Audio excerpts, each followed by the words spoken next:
Queridos, estamos começando mais um programa da Missão com Famílias. Tem sido bênção, testemunhos, pregações, palavras edificantes. E hoje nós vamos ter um programa especialíssimo. Vai estar aqui conosco um casal de líderes da nossa igreja, testemunho abençoado. Então não saia daí. Mas eu quero deixar uma palavra para nós nesse dia que está em Eclesiastes, capítulo 12, verso 1. Diz assim: Lembra-te do teu Criador nos dias da tua mocidade, antes que venham os maus dias e cheguem os anos dos quais dirá: não tenho neles prazer. Olha só que palavra linda e abençoada. Lembra-te do teu Criador nos dias da tua mocidade. Que conselho lindo e maravilhoso é esse? Nós lembrarmos, você que nos assiste, você que ainda é jovem, ouvir um conselho como esse, lembrar do teu Criador, fazer algo em prol do reino de Deus, alcançar outras vidas para o reino de Deus. Que coisa maravilhosa, que conselho lindo é esse.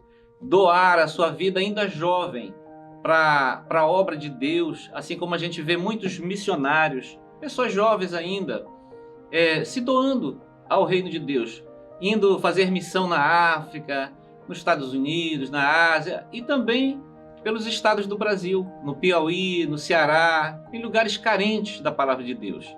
Então se doa ainda na juventude.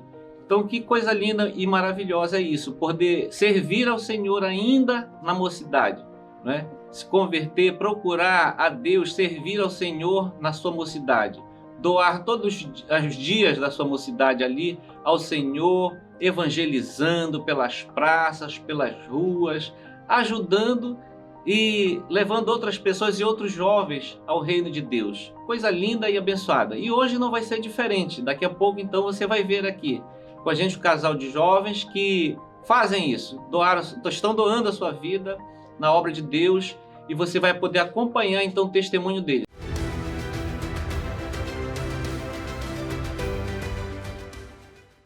Então, queridos, vocês viram aí imagens do nosso culto que acontece ali na Assembleia de Deus, Templo Central, todas as sextas-feiras, nosso culto da família, às 19h30. Então participe, esteja conosco. E hoje nós temos aqui um casal de líderes, Jadiel e Priscila, que estão nos honrando aqui com a sua visita e vão contar um pouquinho o testemunho de vida deles. Jadiel, muito obrigado por ter aceitado o nosso convite. Obrigado eu, pastor. Sempre às ordens, servir é uma honra. Muito mais esse programa, essa missão. E aqui nos sentimos em casa. Obrigado pelo carinho. Glória a Deus. Priscila, muito obrigado também. Muito obrigada, é um prazer estar aqui. Segunda vez, né? A primeira vez quando eu era criança, participando de um grupo infantil, estive aqui na Boas Novas e é muito bom estar aqui novamente. Olha só, que coisa linda, né? Ainda na infância, né? Você já estava andando por aqui pelas Boas Novas e agora casada, né? Quem imaginava que ia participar de novo de um programa, né? Sim, verdade. Mas olha só, muita gente conhece vocês, Templo Central, mesmo nas lideranças da nossa igreja, né? Conhece o Jadiel, conhece a Priscila, mas tem gente que talvez não conheçam vocês. E também uma forma da gente trazer o conhecimento um pouco da história de vocês. Então eu queria começar com o Jadiel. Jadiel, eu queria que tu contasse pra gente assim, como é que foi a tua infância, a primeira igreja que você frequentou, você participou de EBF, como é que foi essa infância? Deus tem nos dado o privilégio de servir na área de educação e muito na escola dominical, né? E uma piada recorrente que eu sempre conto nas igrejas, que a gente vai dar os treinamentos ou formaturas, é que eu tenho 32 anos de escola dominical. Pode não parecer, mas eu tenho 32 anos de escola dominical. Sendo que o problema é que eu tenho 31 de idade. É porque se contar o tempo da barriga, os 9 meses ali, completa 32. E eu tive a honra de servir a Deus e ter a sensação de estar sempre envolvido num ambiente muito cristão, de confessar Jesus muito cedo, de ter consciência, e a infância, graças a Deus, foi muito presente o cuidado e o envolvimento com a igreja.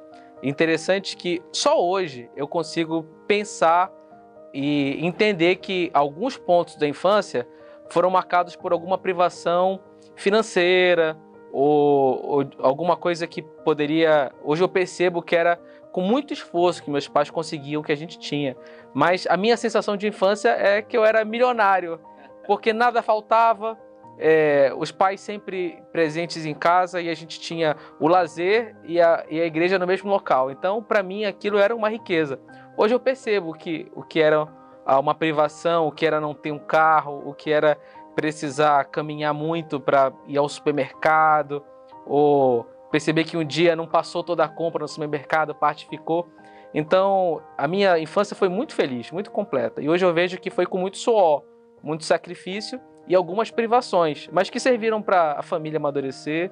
Hoje, tudo isso confirmou a nossa fé e dependência em Deus, e nós estamos vivendo um período que valeu muito a pena passar por tudo. Tudo muito, uma infância muito feliz, graças a Deus, muito por conta do que Deus fez nas igrejas. Indo de EBF em EBF, evangelismos, acampamentos, isso marcou muito a minha vida, participar de acampamentos, porque nas horas de decisão da vida, aquele princípio, aquele ensinamento, aquele professor, aquele conselheiro, os pais ali que serviram de base, foram fundamentais para a gente escolher um bom caminho que hoje nos trouxe aqui e tem a honra de estar diante do Senhor, de poder encarar os telespectadores e ser feliz com Jesus. Além dos seus pais, ainda tem a presença do seu irmão, não é? Jonatas, que a gente olha e vê assim com uma amizade muito, muito boa, né, entre vocês. Com certeza, o pastor Jonatas é também muito presente na igreja em Belém. É difícil não notá-lo, né? Quem frequenta a igreja vê alguém grande. Ele pegou um pouquinho mais de tamanho, de altura, mas é muito simpático. É meu grande mentor, eu vi ele tomando muitas decisões, eu aprendi muito com ele, meu pai foram que me educaram junto, ele é mais velho, e eu sou muito honrado, a família que ele formou, o trabalho, tudo que ele faz serve de inspiração para mim, e realmente é bom contar com ele perto. Glória a Deus. Agora vamos conhecer um pouquinho da infância da Priscila. A Priscila também foi assim, parecido com a história do Jadiel, sua infância? Bem parecido, pastor. Graças a Deus também nasci num lar evangélico, né? Minha mãe se reconciliou quando eu era muito pequena, então eu só lembro da parte boa. E fui apresentada na igreja, participei das EBFs, dos corais infantil, adolescente, jovem. E essa vida de igreja que o Jadiel falou, eu também tive, graças a Deus. Foi uma infância poupada, eu acho que essa é a palavra, né? E também meus pais também lutaram, também se esforçaram muito para dar um futuro, né, para mim e para os meus irmãos. Eu sou a caçula, tenho mais 2 irmãos mais velhos, um homem e uma mulher, Pamela e William. E assim, foi uma infância que eu tenho saudades. Graças a Deus, o Senhor nos abençoou, o Senhor conseguiu prosperar a minha geração, né? Meus pais talvez não conseguiram na geração deles, mas eles deram duro para nos dar o melhor e foi uma infância muito feliz. Glória a Deus, que bênção. E vocês nasceram assim já num lar evangélico, mas a gente fala assim que filho de peixe, peixinho é, e filho de crente, crentinho às vezes não é, né? Então muitos de nós assim que nasceram em lar evangélico, alguns seguem a vida, né? E em algum momento da vida se convertem mesmo de fé. Então eu queria saber, Jadiel, quando foi essa conversão sua, quando aconteceu e os detalhes disso? É até interessante porque os meus pais sempre foram muito sábios e essa ideia de que filho de crente pode ser crentinho nunca ocorreu em casa. A fé sempre foi algo muito natural, mas muito proposital também. A gente sempre foi evangelizado em casa. Minha mãe é uma grande evangelista infantil e nós fomos alvo desse evangelho. A primeira coisa que nós ouvimos desde sempre é: você precisa ter a sua experiência com Deus. A mamãe não garante que você vai para o céu, a gente ora e estuda, mas meu pai falava muito uma frase: você precisa ter uma experiência pessoal com Deus. E meu pai contava muitas experiências pessoais que ele teve com o Espírito Santo. Era bonito ver, ele aceitou Jesus na juventude, era muito católico, muito envolvido na igreja, mas um dia a palavra de Deus e a expectativa do arrebatamento aflorou nele um desejo de conhecer a Deus. Ele fez seminário e, como jovem militar, ele mergulhou na fé. E ele contava experiências profundas de oração, de ouvir o Espírito, de ver na natureza, num pássaro. Em algum momento assim, algo sobrenatural na palavra. Ele era muito estudioso, um grande mestre.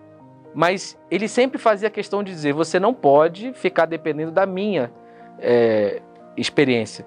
E ele nos desafiava. Então, como os pais, eu nunca tive essa chance de viver escorado na fé deles. Eles sempre nos motivaram a buscar a nossa experiência com Deus e garantir a nossa certeza de salvação, a nossa convicção de fé. E isso eu lembro na mais terna infância. Não era algo inocente, era algo convicto e mais estimulado, né? Dada a segurança que eles nos davam do conhecimento. Eu sempre tive a opção, eu nunca fui obrigado à igreja, muito incentivado, mas às vezes que eu lembro na infância de querer não ir, eu não cansei de ir para a igreja. Uma experiência interessante, meu pai falou, se você não quer, você não vai, mas também você não vai nunca mais, até você pedir para ir. Eu nunca mais vou pedir para você ir. Você que vai ter que pedir, porque você fez uma birra, você chorou, disse que não queria ir para a igreja, então pronto, você vai ficar em casa. E naquele dia eu percebi que eu precisava andar com as minhas pernas e eu era muito criança. E no mesmo dia eu falei, não pai, eu quero ir para a igreja sim, era uma desculpa para querer ficar brincando, mas eu quero estar na igreja. E até hoje eu lembro dessa decisão. A fé e o ensinamento serve de motivação, mas a decisão sempre foi minha. E eu lembro numa escola de férias para adolescentes, com 10 anos, Deus me batizou com o Espírito Santo, com 10 anos. E eu lembro eu lembro de começar a oração, eu não lembro de terminar. Então aquilo marcou muito. Eu falo, não, Deus me chamou sim, eu não tenho dúvida, eu vou mergulhar nesse oceano, nesse mar. E até hoje, Deus deu algumas oportunidades de validar isso, na faculdade, no trabalho. E eu sou feliz porque deu certo, Deus me poupou, me atraiu. E a fé dos pais serviu de inspiração, mas eu precisei validar a minha fé também. E até hoje nós estamos experimentando algo bom de Deus. E as tuas próprias experiências, né, com Deus. Também. E a Priscila, como é que foi a tua conversão? Assim, quando é que você considera que realmente você entregou a sua vida a Jesus? Vamos lá. Bom, eu fui criada, como já falei, dentro de uma igreja e sempre tive a convicção que eu estava no lugar certo. Mas eu acredito que isso chega para todo mundo, né? A hora de validar, a hora de dizer é isso mesmo que eu quero permanecer nesse caminho, porque os nossos pais nos conduzem, né? Nos levam e a gente vai, mas aí chega um momento que é preciso permanecer ou não. E para mim eu acredito que foi um pouquinho mais tarde, num acampamento de jovens que eu participei, eu tive uma experiência muito, muito especial com Deus, em que eu pude realmente entender que Deus tinha um propósito, que Deus tinha um plano para a minha vida, e foi um acampamento que marcou muito, né? Eu não lembro como eu fui parar naquele acampamento, eu confesso isso. Não era um acampamento muito comum e popular aqui em Belém, das igrejas, era um acampamento da Jocum, e eu me inscrevi e fui. E ali eu tive a experiência de conviver com pessoas apaixonadas por Jesus. E aquilo foi muito importante para mim, porque eu me confrontei, né? Estava aquele tempo todo na igreja, vivendo uma vida mediana, né? De um crente que está acostumado a fazer algo para Deus, mas que eu não tinha, digamos assim, uma inspiração maior. E aquele acampamento, ele foi um divisor de águas na minha vida, e eu saí dali flutuando, essa é a palavra. E depois que eu saí daquele acampamento, eu fui atrás de tudo que eu podia fazer para conhecer mais, né? Eu convivia com um Deus que eu conhecia de ouvir, né? De ouvir falar. Mas depois eu pude viver a minha vida, pude ter experiências pessoais e a experiência de salvação. E aí depois disso eu fiz o EJC, fiz veredas, tudo que aparecia, curso, mulher única, eu fui fazendo e fui, na verdade, validando tudo aquilo que eu aprendi durante a minha infância, adolescência, eu fui vivendo, de fato. E também como é que você conheceu a sua esposa, como é que foi esse período aí começou a conhecer ela para chegar ao noivado, ao casamento, como é que foi isso? Foi um privilégio, lembro como se fosse ontem. Já faz um tempo, acho que nós comemoramos agora 7 anos de casamento. 9 de noivado, namoro, e 9,5 que nos conhecemos, né? E lá no mundo sempre se fala dos períodos de casamento, né? Que diz assim, que chega no 7º ano, vem as crises e tal, isso acontece Mas com você eu descobri porque 7 anos, os presentes de casamento vão acabando, né? A máquina de lavar já quebra, já tem que trocar os móveis. Aí acho que essa que é a crise, que tem que... A mesa já tá mais mole, tem que trocar os móveis. Eu acho que essa que é a crise, tem que reformar a casa. Mas eu tô bolando um novo chá de casamento de 10 anos para ver se ganha tudo de novo de presente, para ajudar nisso. Mas foi muito natural porque eu não estava atrás de uma pessoa, eu não estava procurando a menina mais bonita da igreja, apesar de ter encontrado. Mas a gente estava servindo a Deus, justamente no encontro de jovens que a nossa igreja sempre promove. A gente sempre envolvido, e eram 11 da noite, final de encontro, um período muito cansativo, e a gente se esbarrou. Que era um retiro? Não, era o EJC. Era o EJC. Ela era líder de um lado, eu era líder de outro, a gente não tinha muito contato, mas se via, sabia que existia. Mas ali a gente teve uma primeira fala, e disso surgiu uma célula. Ela virou líder, e eu acompanhava meu pai numa outra congregação. Nesse período meu pai tirou licença, e eu vim para o Tempo Central. E eu falei para a liderança de jovens, eu quero uma célula na minha casa. Eu sempre estive envolvido com célula. Traz qualquer célula. Aí o líder da célula falou, não, tem uma que precisa, vou te apresentar a líder. Aí ele me deu o telefone dela, a gente teve que ir para casa, ela começou a frequentar minha casa, conhecer a família, mas tudo focado para a célula. E o nosso amor pelas vidas, pelas pessoas, eu também vendo a dedicação na Era da Obra de Deus, certamente despertou uma admiração. Jamais eu podia imaginar que seria a pessoa que Deus faria minha esposa, a mãe das minhas filhas. Mas dali surgiu, foi natural, dentro da obra de Deus, sempre focado com o próximo, e foi fundamental. A gente se conheceu, namorou, noivou, liderando uma célula. E casou. A célula ainda existe até hoje. A célula existe, frutificou, novos líderes, muitos casamentos, conversões, batismos. A minha visão foi basicamente essa. A gente se encontrou na obra nós mantivemos, e hoje estamos na obra. Não abrimos mão disso. Priscila, a tua versão, né? Porque essa versão do Jadiel, aí qual é a tua versão desse encontro? Aí, como é que foi? Porque a gente fica brincando, né? Assim, o Jadiel orava muito, né? Para ter uma esposa bonita. Aí a gente fica brincando que você orou pouco. Aí... Eu ouvi essa história algumas vezes. Ela orou diferente. Como foi então esse encontro aí? Foi exatamente isso. Ele não contou um detalhezinho que, na verdade, não foi amor à primeira vista. Foi raiva à primeira vista. Faz parte, é um momento delicado. Nesse dia desse encontro, ele veio fiscalizar, né, a sala lá que eu precisava entregar, e ele fez uma piadinha de mau gosto. E aí eu fiquei chateada com ele nesse dia. Mas depois da célula, a gente se perdoou, eu perdoei ele e vi que não tinha nada a ver, né? Que foi realmente, ele tem esse jeito brincalhão, esse humor. E também eu estava sensível, né? Final de encontro, cansada. Uma espiritual muito grande.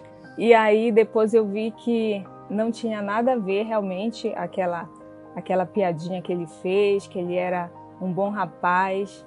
E assim, eu estava vivendo um momento de vida que eu já queria constituir uma família, né? O Jadiel, apesar de não estar ainda tão nesse foco, eu já estava, né? Eu sempre fui uma pessoa muito planejada. Eu gosto de colocar meta, tantos anos eu quero estar casada, ter filhos, e eu já tinha feito todo esse planejamento e já estava chegando perto da idade e eu não estava vendo acontecer. E aí eu já estava orando nesse sentido. E eu lembro que eu convidei a minha mãe para orar. Eu falei, mãe, eu quero apresentar algumas coisas aqui, a minha vida profissional, a minha vida espiritual, a minha vida sentimental. E nós oramos um propósito durante um mês. Todas as noites eu e ela oramos. E foi assim questão de semanas para eu conhecer o Jadiel. E assim, eu orei muito, né? As pessoas ficam dizendo que ele que orou, mas eu também orei muito, porque com certeza, na minha oração eu colocava detalhes de como eu queria o meu esposo, né? E ele tem as qualidades que eu pedi para Deus. Então, como eu sabia que era de Deus? Porque o Senhor me deu paz, invadiu meu coração de uma paz que eu não conseguia sentir em nenhum outro relacionamento. E foi isso, o Senhor me presenteou, não chora, amor. O Senhor me presenteou com um marido abençoado e eu sou grata a Deus. Glória a Deus, que testemunho impactante, né? Que coisa boa, assim, ter resposta das nossas orações, né? Então é coisa maravilhosa. Eu tenho muita felicidade em cuidar dele, né? Porque, de certa forma, ele tem uma bênção especial, né? Não há dúvidas de que o Senhor escolheu ele para alguns propósitos determinados. Então, cuidando dele, automaticamente Deus me abençoa também. E é um privilégio muito grande fazer parte da vida da igreja, e o Jadiel estando presente, nós também mergulhamos junto com ele. Esse ano foi o tema Guiados pela Bíblia, é o tema, né? Guiados pela Bíblia e pelo Espírito Santo, e altas madrugadas em casa, nós estávamos copiando a Bíblia e encadernando e fazendo tanta coisa, e é um privilégio muito grande. Assim, pastor, eu confesso ao Senhor que chegou uma fase na minha vida que eu disse: Senhor, eu quero viver os teus sonhos, aquilo que o Senhor tem para mim, porque o meu coração pode me enganar, pode me levar para um rumo que vai ser ruim, que vai ser triste, que vai ter um final infeliz. E essa foi a minha oração. Então o Senhor foi conduzindo a minha vida para me unir com o Jadiel, e não me arrependo um dia sequer, né, de ter casado com ele, de ter formado uma família com ele. Nós somos muito, muito abençoados. A gente não tem o que reclamar, porque seria muito injusto da nossa parte abrir a nossa boca para murmurar, porque o Senhor tem sido muito fiel com a nossa família. Não significa que nós não temos problemas, que nós não temos crises, que nós não temos situações difíceis. Temos sim, mas a gente sente o cuidado de Deus assim muito perto de nós. E assim eu desejo isso para todos que nos cercam, para minha família, para os nossos amigos, para o curso de noivos que a gente cuida lá no Templo Central, para os casais que a gente ministra. E assim, tem sido uma vida acima da média, graças a Deus. Então a Priscila, sem dúvida, tem sido mais que uma adjuntora. Ela tem um papel protagonista em tudo que ela faz. Eu também me esforço para cuidar e ajudar dela. Fazendo assim, o ministério que Deus nos uniu, hoje a gente caminha muito junto, muito parceira, em todos os desafios que Deus usa o nosso pastor Samuel, nossa igreja, para nos colocar. Ela nunca nos pôs para trás, ela sempre exige, motiva e direciona para algo excelente. Então hoje uma realização que eu tenho, o meu ministério é dela, e o que Deus também entrega para ela, eu tenho a maior alegria em participar. Nós somos realmente na obra de Deus, na nossa família, e a gente quer ser usado, quer ser a torneira que jorra uma fonte excelente, que é o Senhor. Conte conosco, a gente está sempre à disposição dessa casa, dessa igreja, para servir ao nosso Deus. Jadiel, queria que você desse uma palavra para quem está nos assistindo, porque você é um rapaz ainda, né, jovem, e Deus te chamou muito cedo para a obra, né? E a gente vê aí a tua dedicação à frente do PEC, né, Programa de Educação Continuada, e a gente acompanha o teu trabalho dia, tarde, noite, pelas madrugadas, né, sempre à disposição do Reino de Deus. O que você poderia dar como incentivo para as pessoas assim que jovem, adolescente, que está buscando assim trabalhar, se envolver na obra? Porque eu vejo que você faz isso com muita alegria. Filipenses 2,16 diz o seguinte: preservando a palavra da vida, para que no dia de Cristo Senhor eu me glorie de não correr em vão e nem me esforçar inutilmente. Talvez o que meu pai me disse um dia eu possa repetir para você, né? Não basta você ouvir bons testemunhos, não basta você saber que Deus faz na vida de outras pessoas. Existe algo para acontecer na sua vida. Deus, ele tem um chamado. E a nossa responsabilidade, quando sabe que existe um chamado, de fato é procurar, é buscar a esse Deus que se revela. E a revelação plena de Deus é a sua palavra. Ele se revela na natureza, ele se revela pelas circunstâncias, ele pode falar, ele pode mandar um anjo, pode vir uma mula e falar alguma coisa. Mas a revelação plena de Deus é a sua palavra. E sobre a palavra de Deus estão tudo o que a gente precisa para ser feliz, a Bíblia fala de uma felicidade completa. Não adianta você ter um casamento bonito, mas uma vida espiritual mediana, limitada, que não aplica isso à vida de outras pessoas, né? É ser um casal perfeito num mosteiro. Você está numa montanha isolado. Existe um ministério, existe um serviço que você, a sua família, você solteiro ou você profissional, precisa fazer para que a vida das pessoas seja edificada e o nome do Senhor seja glorificado. Então, preservar a palavra da vida não é preservar a palavra do pastor Jadiel, tampouco do pastor Adalvo ou de qualquer outra autoridade. É preservar a palavra de Deus no seu coração, é tornar ela prática. Então, busca a Deus nas suas orações, nos seus medos, nas suas necessidades e creia, Ele vai se revelar na sua palavra. Não importa o nível que você tenha de clareza, não é necessário você ir para É muito bom, nós incentivamos, nós fazemos isso, estamos nas escolas dominicais, nos seminários, na faculdade, mas Deus se revela no quarto, Deus se revela no carro, Deus se revela no meio do mato, Deus se revela onde você buscar com sinceridade. Na sua palavra, Ele vai se revelar a você, Ele vai te dar um propósito de vida, Ele vai tirar seus medos, Ele vai colocar pessoas para que tudo que você está passando faça sentido, para que as suas experiências até negativas, de dor, de sofrimento, de problemas, possam ajudar outras pessoas que de repente passem por isso, e de tudo isso vai sair algo bom. Nós nos encontramos, crescemos, formamos uma família, mas nós tivemos desafios, nós precisamos errar, talvez em outras situações, e em tudo Deus nos preservou, na faculdade, no trabalho, dentro da igreja. E hoje nós podemos dizer a você, preserve a palavra da vida no seu coração, a Bíblia Sagrada. E Ele vai, com certeza, lhe conduzir por caminhos que o seu esforço não vai ser em vão. Você não vai estar passando por essa vida por passar. Você vai ser grandemente usado e vai ser feliz aqui e na eternidade. Aí, pastor Jadiel, obrigado, Priscila, pela presença de vocês aqui no programa. Mas eu quero orar por este jovem, por esta jovem que assistiu esse testemunho, que ouviu e talvez esteja indeciso, né? Mas que o Senhor possa operar também, assim como está operando na vida de vocês.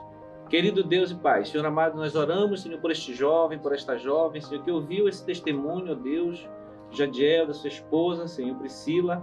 Ó Deus amado, o Senhor tem cumprido, Senhor, o teu projeto sobre a vida deles, assim também, Senhor, cumpre o teu projeto sobre este jovem, sobre esta jovem, sobre esta família, Senhor, que acompanhou esse testemunho, ó Deus, Pai, em nome de Jesus, Senhor, abençoa, Senhor, dá direção, dá sabedoria, dá discernimento, meu Pai, para fazerem, Senhor, a tua obra e cumprirem, Senhor, o teu propósito aqui nesta terra. É o que nós te pedimos e te agradecemos em nome de Jesus. Amém. Amém. Deus te abençoe, querido, abençoe a sua casa, a sua família e até o próximo programa.